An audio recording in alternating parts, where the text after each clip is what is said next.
Hello there, faithful listener. You've tuned in to Season 7 of the Bible Explained podcast. So make sure to grab your cup of coffee, because today we are going to be discussing the book of 2 Samuel.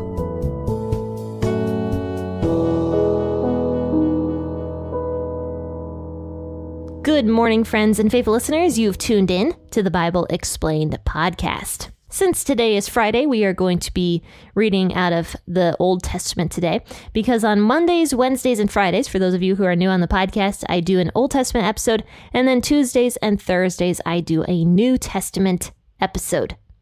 So we are in the Old Testament today, and we are going to be talking about all of 2 Samuel chapter 9, and today is a fantastic episode. I say that every day, but today I really mean it. It is...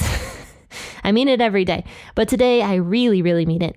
It's going to be a great episode because it's talking about like a very encouraging portion of scripture for anybody who is struggling with understanding God's plan or understanding why God isn't healing you or something like that.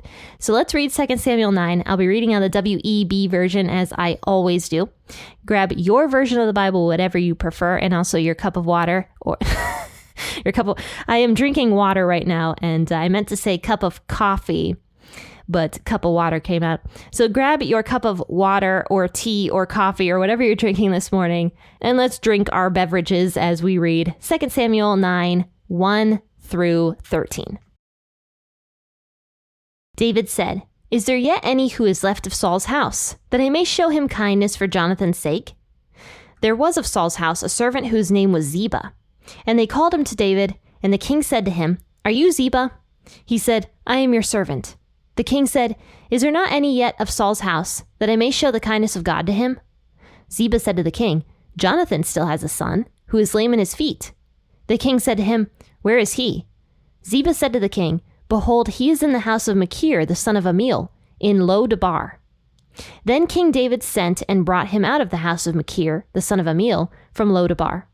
Mephibosheth, the son of Jonathon, the son of Saul, came to David and fell on his face and showed respect. David said, "Mephibosheth." He answered, "Behold your servant." David said to him, "Don't be afraid, for I will surely show you kindness for Jonathan your father's sake, and will restore to you all the land of Saul your father. You will eat bread at my table continually." He bowed down and said, "What is your servant, that you should look at such a dead dog as I am?" Then the king called to Ziba, Saul's servant, and said to him, "All that belonged to Saul and to all his house I have given to your master's son. Till the land for him, you, your sons, and your servants. Bring in the harvest, that your master's son may have bread to eat. But Mephibosheth, your master's son, will always eat bread at my table." Now Ziba had 15 sons and 20 servants. Then Ziba said to the king, "According to all that my lord the king commands his servant, so your servant will do." So Mephibosheth ate at the king's table, like one of the king's sons. Mephibosheth had a young son, whose name was Micah. All that lived in Ziba's house were servants to Mephibosheth. So Mephibosheth lived in Jerusalem, for he ate continually at the king's table. He was lame in both his feet. So we briefly talked about Mephibosheth a few chapters ago in 2 Samuel 4. So let me go back there and read the very short story about Mephibosheth. It says in 2 Samuel 4, verse 4, "Jonathon the son of Saul had a son who was lame in both of his feet. He was 5 years old when the news about Saul and Jonathon came from Jezreel. His nurse picked him up and fled, but as she hurried to leave, he fell and became disabled. His name was Mephibosheth." So Mephibosheth was Jonathan's son. And you know that David and Jonathan were best friends. And so David had promised Jonathan years before, like they made a pact with each other, that when David became the king of Israel, he would be kind to all of Jonathan's kids or anybody related to Jonathan. And actually, David made the same promise to Saul as well. Even though Saul was like chasing David across the planet, basically, to try to kill him. At one point in time, Saul felt really bad about trying to kill David because David could have killed Saul and didn't, and Saul realized that. So he apologized to David. He's like, "David, you were much kinder than I was because you didn't kill me when you had the opportunity to, but I've been trying to kill you this whole time."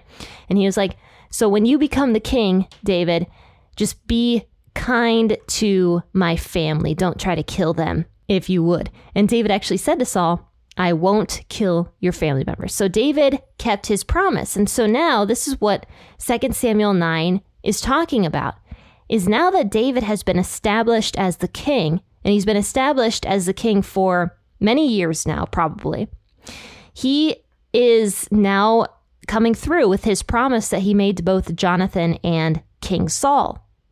So he says at the beginning, is there anybody who is left of Saul's house so that I can show kindness to him for Jonathan's sake? So he's remembering the promise he made to Jonathan so many years prior to this. So he finds out that there is a servant who is still around, whose name was Ziba. And Ziba was one of the servants of King Saul. And maybe he found out about Ziba from his own wife, Michal. It's very possible, because don't forget that David was married to the daughter of King Saul. So it's possible that Michal helped David find Ziba. But that does make me wonder, why didn't Michal tell David about Mephibosheth? It's possible that Michal actually thought that Mephibosheth was dead. Because don't forget that story. After King Saul had died, and after Jonathon died in that really terrible battle with the Philistines, everybody fled. You know, like all of these people just like up and left. So it's very possible that Michal had never heard of Mephibosheth after he had fled, and maybe didn't know if he was alive or dead. It's very possible. And especially since it sounds like Mephibosheth is actually in hiding right now from King David. Because something that's very important to know about this time period is that it was very popular, and basically the rule for kings who became in power to kill off all of the family members of the old kings so that they didn't pose a threat. So Mephibosheth, knowing the culture of his own time period, went into hiding. And that is likely why Michal did not know where Mephibosheth was, or even if he was still alive, and possibly even believed that he was dead, though Mephibosheth was actually her nephew. So David is trying to find somebody to show kindness to from all of Saul's household. So he's asking around. He finds out about this servant named Ziba. So he calls for Ziba, and Ziba comes to him and he says, I am Ziba, your servant, meaning I am at your service, King David. So the king says, is there not yet any of Saul's house that I may show kindness of God to him? So Ziba, very possibly wondering what King David is going to ask of him, is probably very worried that he might have to give up Mephibosheth, to King David. But once he hears that King David actually wants to show kindness to Mephibosheth, and knowing King David's prior history of being kind and showing kindness to people, it's possible that Ziba was not worried about telling the location of Mephibosheth to King David. Because think about it, David could have just ordered Ziba to give up Mephibosheth. He could have ordered it. He could have killed Ziba right then and there. He could have threatened Ziba, but he didn't do that. Why would King David, who is the most powerful person in Israel this time, lie to Ziba? And so Ziba's probably like, maybe he really does want to show kindness to Mephibosheth. So he actually tells King David everything. He says to the king, Jonathon still has a son who is lame in his feet. Because don't forget the story of Mephibosheth. When they were fleeing, his nurse accidentally dropped him, or he fell on his own while they were fleeing. And this caused permanent damage to both of his feet. So Mephibosheth, up until this point, has had a very difficult life. We'll talk more about that in a second. So the king says to him, to Ziba, where is Mephibosheth? And Ziba says to the king, behold, he is in the house of Machir, the son of Amiel, in Lo Debar. So apparently Ziba was still keeping tabs on Mephibosheth and checking in on him here and there. It doesn't sound like Ziba was the servant of Mephibosheth at this point, but it sounds like Ziba was still in close proximity with Mephibosheth and keeping tabs on him at least. So he says to David that Mephibosheth is living in the house of Machir, the son of Amiel, in this area called Lo Debar. Now here is another reason why Mephibosheth has had a very hard life. Not only is he crippled in his feet, but he's also living in someone else's house. The son of a king, or rather the grandson of a king, typically wouldn't be renting out someone else's house or possibly even living there for free. This means that Mephibosheth was not doing well financially either, which makes a lot of sense because Mephibosheth was crippled. He probably couldn't get much work. And someone ended up taking him in out of compassion or maybe even out of loyalty to Saul's household. But it's kind of a sad story. You know, Mephibosheth was both crippled, probably couldn't get any work, and was not living a kingly lifestyle. He was living off of another person. He did not have money, and barely anybody knew that he was even alive because he was in hiding from King David, most likely thinking that David was going to try to kill him. So David sends for Mephibosheth, and you can imagine that Mephibosheth is like, David, this is it. David's going to kill me. I am a dead man. And that's very clear based upon what Mephibosheth does. It says that Mephibosheth comes to David, and he fell on his face and showed respect. And so then when David says his name, Mephibosheth, he answers, "Behold your servant." And not only does he say, "Behold your servant," the Bible actually gives a little exclamation point at the end of that sentence, showing that Mephibosheth was like desperately saying this. "Behold your servant," like, I'm here, I'm at your service, don't kill me. So Mephibosheth is terrified. And so David says to him, "Don't be afraid." Then he says, "I will surely show you kindness for Jonathon your father's sake, and will restore to you all of the land of Saul your father. You will eat bread at my table continually." And that's the other reason why Mephibosheth was having a very hard life. He had no land of his own, even though Saul's family probably owned a very decent chunk of land. Mephibosheth, who was the rightful heir to it, didn't actually get any of it. David got it all, but David, in his kindness, instead of taking that land for himself, he gave it back to Mephibosheth, back to the rightful owner. And everything that David is doing in this chapter is really emulating what Jesus wants us to do for other people. First and foremost, David kept his promise to Saul and to Jonathon. Secondly, David was not holding a grudge of any sort at Saul's family, though in every humanly, viewpoint, David had every right to hold a grudge, but he wasn't holding a grudge. Thirdly, he was showing Mephibosheth so much kindness by giving him back his land, even though David kind of had a claim to it as being the next king. He decided to give it back to Mephibosheth. And lastly, he says here to Mephibosheth, "I will let you eat bread at my table continually," meaning that every single day, Mephibosheth was going to be eating at King David's dining table.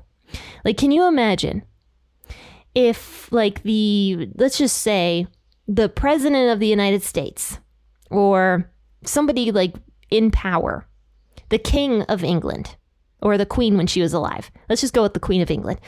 When the Queen was alive, can you imagine her calling you and being like, "Hey, every single day, I want you to eat at my table with me. You're going to have breakfast, lunch, and dinner at my table." Can you imagine? That would be the greatest honor anybody could ever receive outside of the Queen's own family.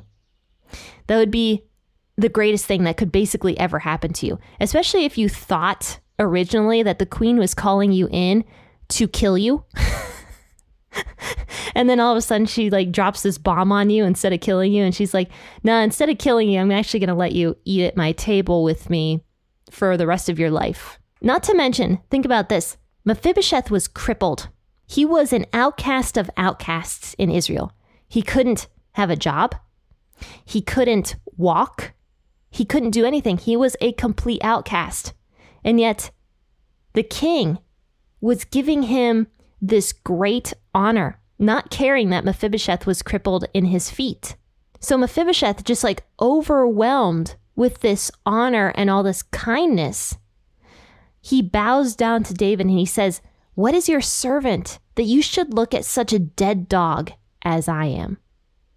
You know, that is so sad that Mephibosheth thought that way about himself because of just the life that he was living up until this point.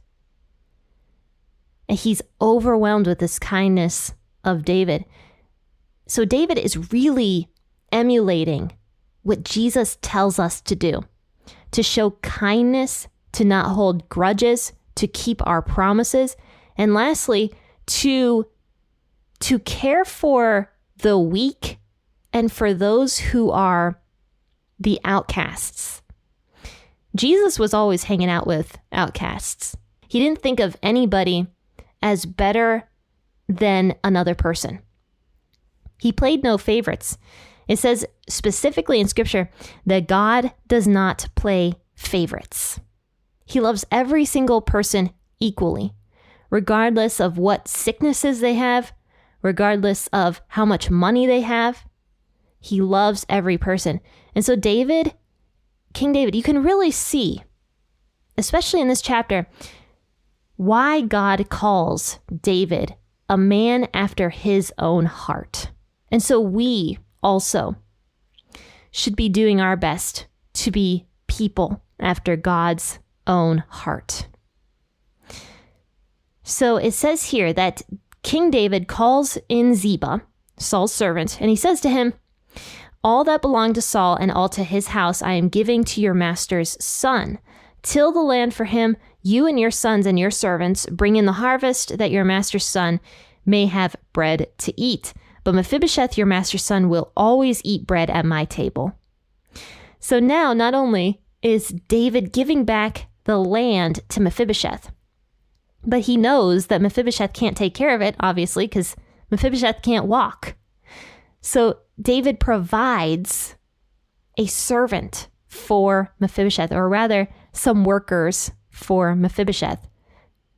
And Ziba becomes once again employed to King Saul's household with Mephibosheth.